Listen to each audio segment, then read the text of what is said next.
He tried to trick me in court. I produced the recording. Everyone gasped. Lena Thompson sat quietly in the bustling courtroom, her heart pounding beneath the tailored blazer that felt heavier with each passing moment. As one of the youngest attorneys at a respected Chicago law firm, she was no stranger to pressure, but today was different. Today, everything felt like it was riding on her shoulders. A strong-willed woman with sharp eyes and an unwavering determination, Lena had spent years honing her skills, dreaming of the day she could stand up for those who had been wronged. That day had arrived, but the weight of the challenge pressed down harder than she imagined. Across the room loomed Richard Collins, a tall man with a steely gaze that bore into Lena's confidence like a sharpened blade. His silver hair spoke of decades in the courtroom, and his reputation as a ruthless legal shark was known throughout the city. Where Lena represented a small woman accused of theft in a large corporation, Richard fought as the seasoned defender of the powerful. The tension between them crackled like static electricity, a battle not just of laws, but of wills. The courtroom itself seemed to close in around Lena. Flickering fluorescent lights overhead cast harsh shadows on polished wood, and murmurs from the gallery buzzed like a swarm of bees unsettled by what was to come. Her client, a quiet woman with eyes downcast, sat stiffly beside her.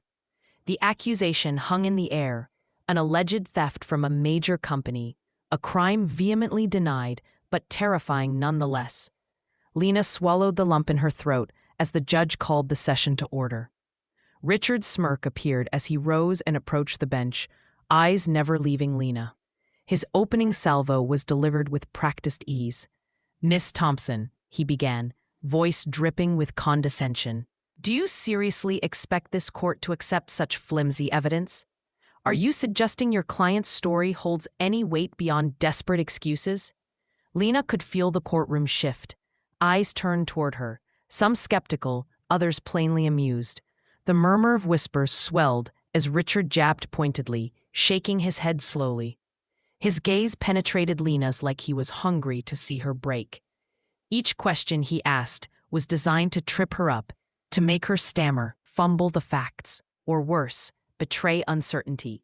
When Richard leaned forward, voice low but clear enough for all to hear, "So, Miss Thompson, tell us honestly, do you have any real evidence, or is this simply a trick, a last-ditch effort to confuse the court?" The subtle sneer on his face was unmistakable. The room held its breath. Lena's cheeks flushed hot. She felt smaller somehow, as though swallowed by the unforgiving machinery of courtroom politics. Her hands trembled faintly as she clutched her notes, scanning for the words that had once come easily. The courtroom's murmurs grew louder. Some exchanged doubtful glances. The weight of judgment wasn't just legal, it was personal.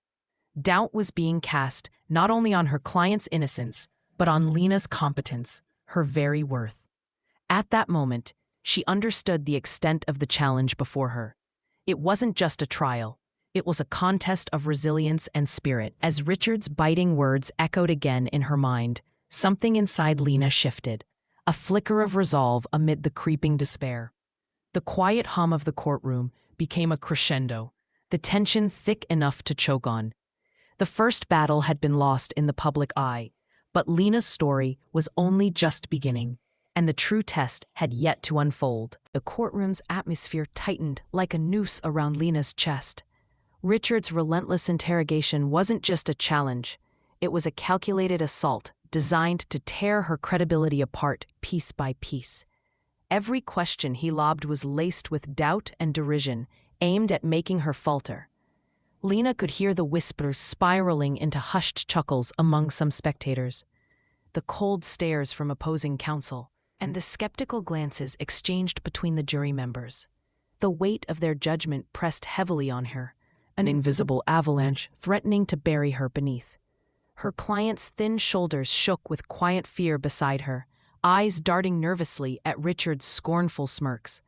Lena felt a suffocating shame, not because of guilt, but because the oppressive courtroom gaze assumed guilt when none existed.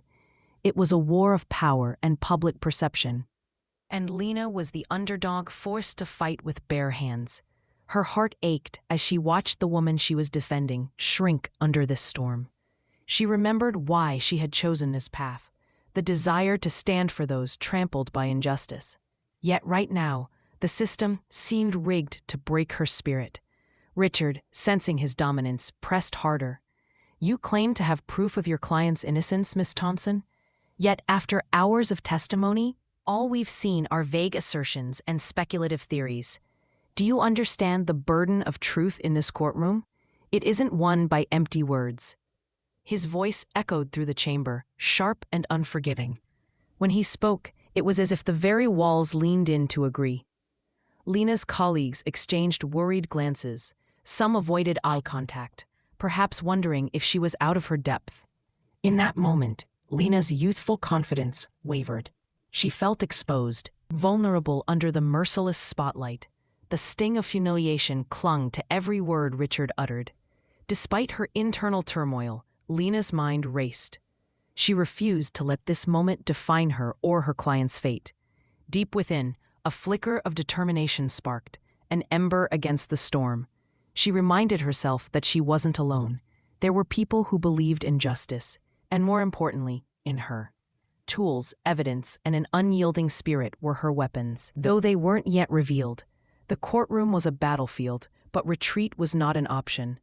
An unexpected, sharp intake of breath drew Lena's attention to the gallery, where a few faces showed signs of doubt about the accusations. Some jurors exchanged subtle nods, quiet but poignant signs that not all were swayed by Richard's performance. It was a small comfort, proof that truth sometimes finds footholds even beneath harsh scrutiny. Lena could sense the moment was fragile. The risk of defeat was real, yet she knew the fight wasn't over. Her resolve began to solidify amid the storm of doubt and scorn. She gathered her courage, silently vowing to bring light to a truth clouded by deception, no matter the cost. If you've ever faced a moment where the world seemed against you, where doubt and judgment felt overwhelming, remember Lena's struggle. Sometimes the hardest battles reveal not just weakness, but an inner strength waiting to rise. Stay with her. Her story is far from over. After the harsh cross-examination, Lena stepped away from the stand, her mind swirling with a mix of frustration and determination. She knew the toughest moments in this courtroom were still ahead. The weight of Richard's accusations clung to the air like a thick fog, clouding the room with doubt. Doubt she had to clear with facts, not just words. As her client sat nervously beside her, Lena felt the quiet gravity of responsibility settle in. She wasn't just fighting for a case. She was fighting for a person's innocence, a life that could be irreversibly altered by a room full of strangers' judgment. Back at the legal team's table during a break, Lena pulled out her notes, meticulously reviewing every piece of evidence she had collected. The conflicting testimonies, the company's internal reports, even the smallest details. Everything needed to be scrutinized. Each time she thought she found a crack in the opposing side's story, some fresh doubt crept in. It was a relentless game of chasing fragments of truth, while Richard's aggressive tactics threatened to drown them out. Yet somewhere beneath the pressure, a quiet spark of hope remained alive. She tried to anticipate Richard's next move, replaying the earlier moments in her mind, how his questions were designed not merely to clarify, but to destroy. She felt the sting of her own hesitation when answering a particularly harsh question, the way her voice had wavered slightly in front of the judge and jury. It wasn't a mistake she could afford to repeat, but nerves gnawed at her confidence. The courtroom was a stage, and every gesture, every word was magnified under the scrutinizing audience's gaze. The afternoon dragged on. Lena found herself caught between moments of discouragement and bursts of inspiration. She reached out to an old college mentor via phone, seeking advice and a fresh perspective.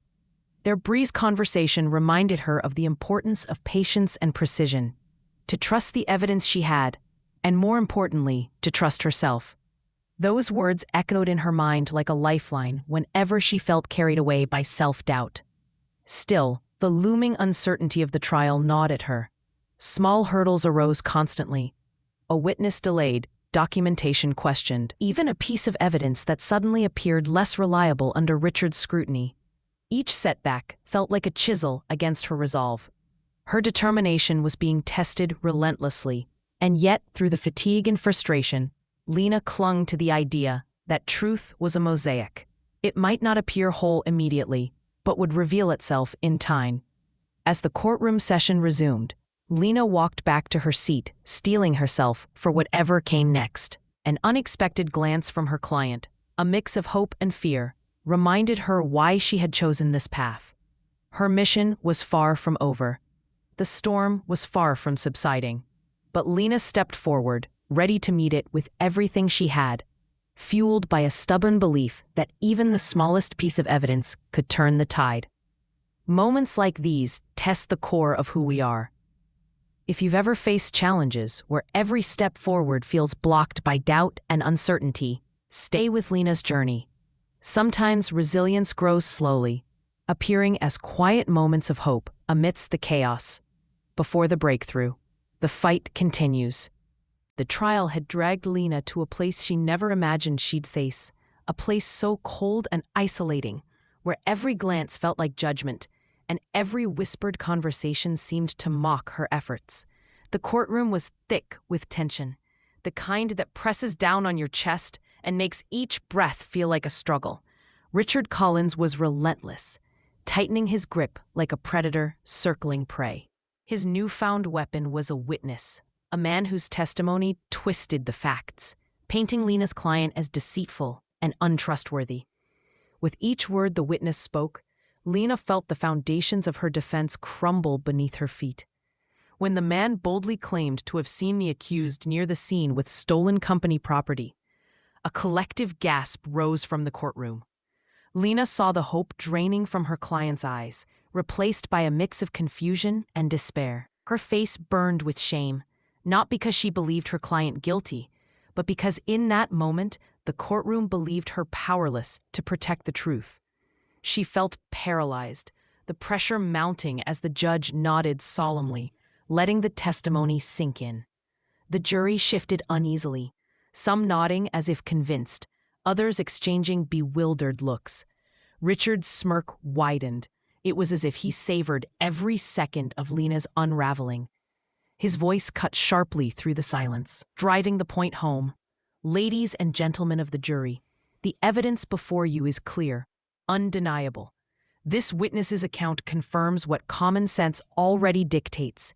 Miss Thompson's client is not the victim, but the perpetrator. The room shivered under the weight of his words. For a moment, Lena's world slowed. Her thoughts scattered, and she could feel a wave of helplessness wash over her. How could she counter something so seemingly definitive? The walls she had built, the evidence, the logic, the hope, seemed to collapse all at once. Her hands trembled slightly, and she fought to steady her voice for the cross-examination ahead. Outside the courtroom, whispers turned into murmurs of disbelief. Some spectators openly doubted her client's innocence now, their eyes reflecting skepticism rather than support. Lena's colleagues averted their gaze, and even her client looked on the verge of breaking down. In that gut-wrenching instant, Lena faced the darkest moment of her career, utterly humiliated, stripped of confidence, and engulfed by the sheer injustice of it all.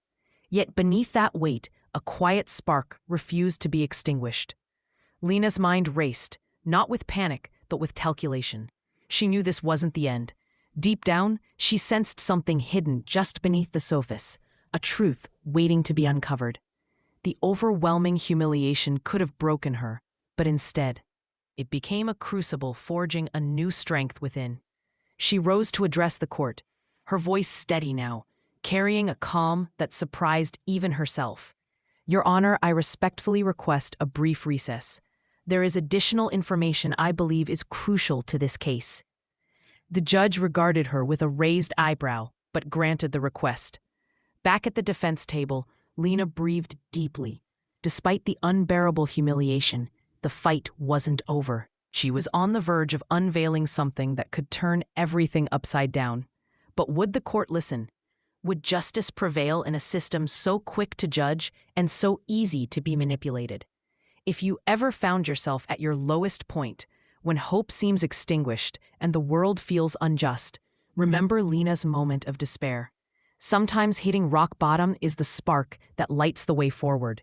Keep watching. Her story is only beginning to transform. As the days dragged on, Harper found herself sinking deeper into the chasm of despair. The relentless whispers in the office halls, the sidelong glances during meetings, and the gnawing loneliness of her empty apartment all pressed down on her like a suffocating weight. Her once bright spirit dulled. The vibrant woman who had walked into the company with dreams and determination now questioned her worth with every passing moment. One rainy evening, caught beneath a thin umbrella, Harper paused outside a quaint cafe she had visited on happier days. The golden light spilling from its windows seemed to beckon her inside, promising warmth and maybe, just maybe, a fragment of hope. Steeling herself, she entered, shaking off the chill and the sting of the day's humiliation. The air was rich with the aroma of roasted coffee beans and the soft murmur of hushed conversations. Seated by the window, she watched as the drizzle painted abstract patterns on the glass, mirroring the chaos within her. The constant doubt, the gnawing insecurity, it was a tempest she had yet to navigate. But tonight, something inside flickered, a spark of defiance she hadn't felt in weeks. Her hands trembled slightly as she pulled out a worn notebook, a sanctuary for her thoughts, where she'd scribbled dreams and fears alike. Flipping to a fresh page, Harper wrote a single word at the top: resilience. It wasn't a bold proclamation, just a quiet promise whispered to herself. Across the room, an elderly man nursing a cup of tea noticed her solemn expression. After a pause, he approached gently, offering a kind smile. "Rough day?" he asked softly. Harper nodded, unsure how much to reveal to a stranger, but grateful for any flicker of kindness. He shared a brief story of his youth, times when injustice and misunderstanding had threatened to derail his own path. His voice was steady, filled with a calm born from experience. "Sometimes," he said, "we need to let the world fall away for a moment, to gather strength we didn't know we had." Harper listened intently. The warmth of his words was like a balm to her aching spirit. As he left, he handed her a small, leather-bound book. For when you need a reminder, you're not alone in the struggle. That night, Harper sat on her couch, the book resting on her lap. She hesitated, then opened it. Inside were passages of perseverance, anecdotes of ordinary people who had faced overwhelming odds only to emerge stronger. Page after page, the stories resonated deeply, sowing seeds of courage where doubt had thrived. Returning to her own reflections, she revisited moments where she'd almost given up, but hadn't. The times she smiled through sarcasm. The late nights spent rehearsing presentations despite trembling hands. Each was a testament to a resilience she hadn't fully acknowledged. A small voice inside whispered that this wasn't the end of her story, merely a painful chapter. Unbeknownst to Harper, someone across the company was starting to notice her quiet fortitude, watching as she navigated the storm with grace hidden beneath fatigue. If you've ever felt overwhelmed by judgment or misunderstood in your own journey, remember that resilience often begins in the quiet moments when no one's watching. Sometimes the smallest acts of kindness, whether from within or from strangers, can ignite the strength to keep moving forward. The following week felt different for Harper. The familiar heaviness still lingered, but beneath it, a steady pulse of determination had begun to beat. At work, she walked with a new stiffness in her shoulders. Not arrogance, but a quiet strength forged from late-night reflections and unexpected kindness. She kept the leather-bound book close, flipping through its pages during breaks, absorbing its courage like a conduit to her own buried resilience. Then one afternoon, everything shifted. During a routine team meeting, as her manager reviewed the project's progress, Harper noticed a subtle but unmistakable shift in the room's energy. Colleagues who once spared her only cold looks now exchanged uncertain glances. When it came her turn to speak, she cleared her throat, steadying herself, and presented her findings with unwavering clarity and passion. But then, the unexpected happened. Jacob, a senior colleague who had been among the harshest critics, interrupted harshly, aiming to embarrass her, mocking minor errors in her data. The room tensed. The atmosphere thickened with anticipation of humiliation. But before Harper could shrink beneath his words, a voice cut through the tension, calm, firm, and firm with undeniable authority. "Jacob, that is unprofessional," her manager said sharply, eyes locking with his. The room fell silent. The manager continued, turning to Harper. "Your work is thorough and well presented. I recognize the effort and accuracy you've brought to this project." Jacob's face flushed, the smugness drained from his expression. He muttered something under his breath, but said no more. The room's dynamic had reversed in that instant. After the meeting, a few colleagues approached Harper, offering quiet apologies and words of encouragement, some even confessing they'd misjudged her. The realization dawned that the doubt she'd internalized was often a reflection of others' insecurities and fear. Later that day, Harper received a message from an anonymous sender. "Keep shining. Your integrity is seen." It was the leather-bound book's author, the kind old man from the cafe, who had slipped it into the office mail. The gesture reinforced the idea that even when isolated, unseen allies could exist. The ripple of change continued. With each step Harper took toward steady confidence, her tormentors found their influence wane. Jacob's barbs became hollow echoes against her newfound inner armor. If you faced cruelty in your surroundings, know this. Sometimes the true victory lies not in battling your adversaries head-on, but in rising with grace and letting your actions speak louder than their words. Courage has a way of drawing light even into the darkest rooms. Don't underestimate the power of steadfast kindness and quiet strength to transform hearts and minds. As days turned into weeks, the tides within the office continued to shift, revealing new contours of strength that Harper hadn't fully imagined in herself. The once suffocating walls of judgment that constricted her daily now seemed to retreat, replaced by an atmosphere cautiously open to change. But this transformation, the reclaiming of her dignity, wasn't simply about others' shifting opinions. It was Harper's awakening, a declaration to the world that she was no longer defined by humiliation or doubt. One afternoon, the company announced a high-stakes presentation competition, designed to showcase innovative ideas that could drive the firm's growth.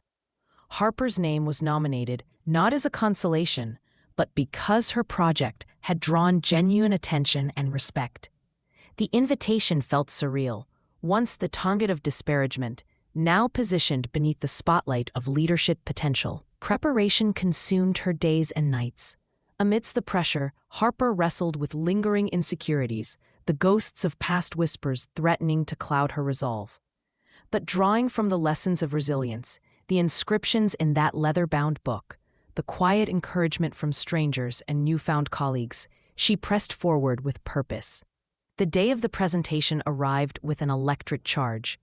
As she stepped onto the stage before executives and peers, her heart thundered, palms damp with nerves. Yet as the spotlight warmed her face, a calm surged within. She began to speak, not merely about numbers or strategy, but about transformation, about overcoming adversity within professional and personal realms. Her voice was clear, heartfelt, inviting her audience into not only her vision for the company, but her journey towards self-acceptance and dignity. The room was silent, engrossed by her authenticity. When she concluded, a powerful wave of applause rippled through the auditorium, earnest and overwhelming. Colleagues who had once cast her aside now stood, some with tears glistening, honoring the courage it took to stand tall after being cast down. Jacob sat in the front row, his usual smirk replaced by an expression of restrained humility. The unspoken acknowledgement in his eyes spoke volumes.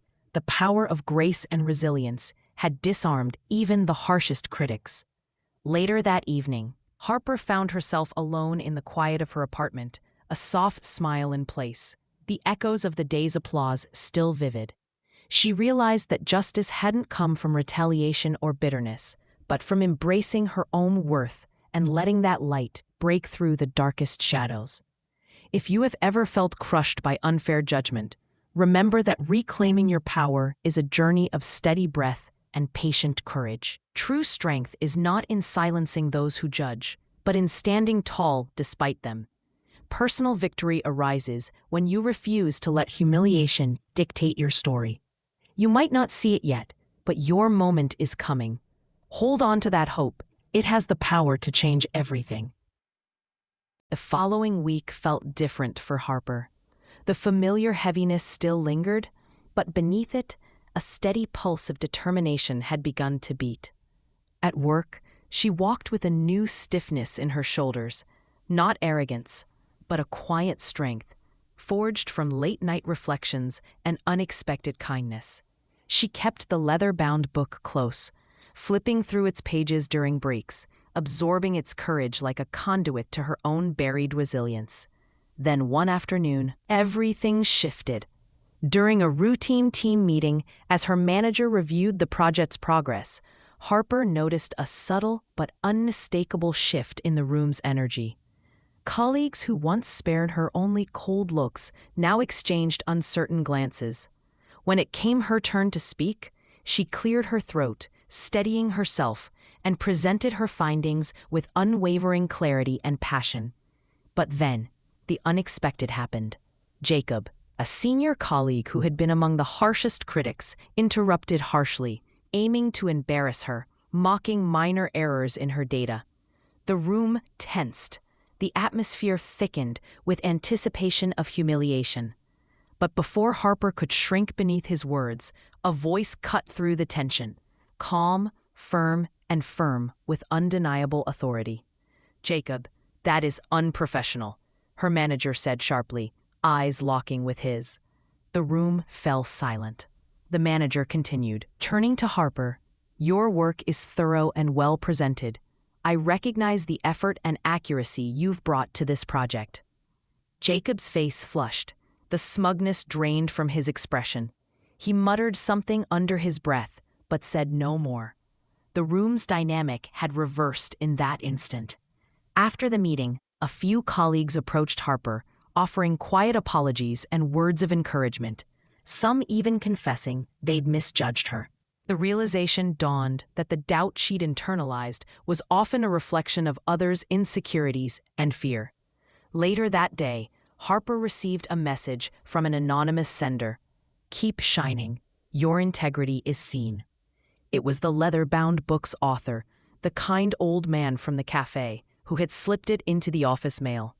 The gesture reinforced the idea that even when isolated, unseen allies could exist. The ripple of change continued. With each step Harper took towards steady confidence, her tormentors found their influence wane. Jacob's barbs became hollow echoes against her newfound inner armor. If you've faced cruelty in your surroundings, know this. Sometimes the true victory lies not in battling your adversaries head-on, but in rising with grace and letting your actions speak louder than their words. Courage has a way of drawing light even into the darkest rooms. Don't underestimate the power of steadfast kindness and quiet strength to transform hearts and minds.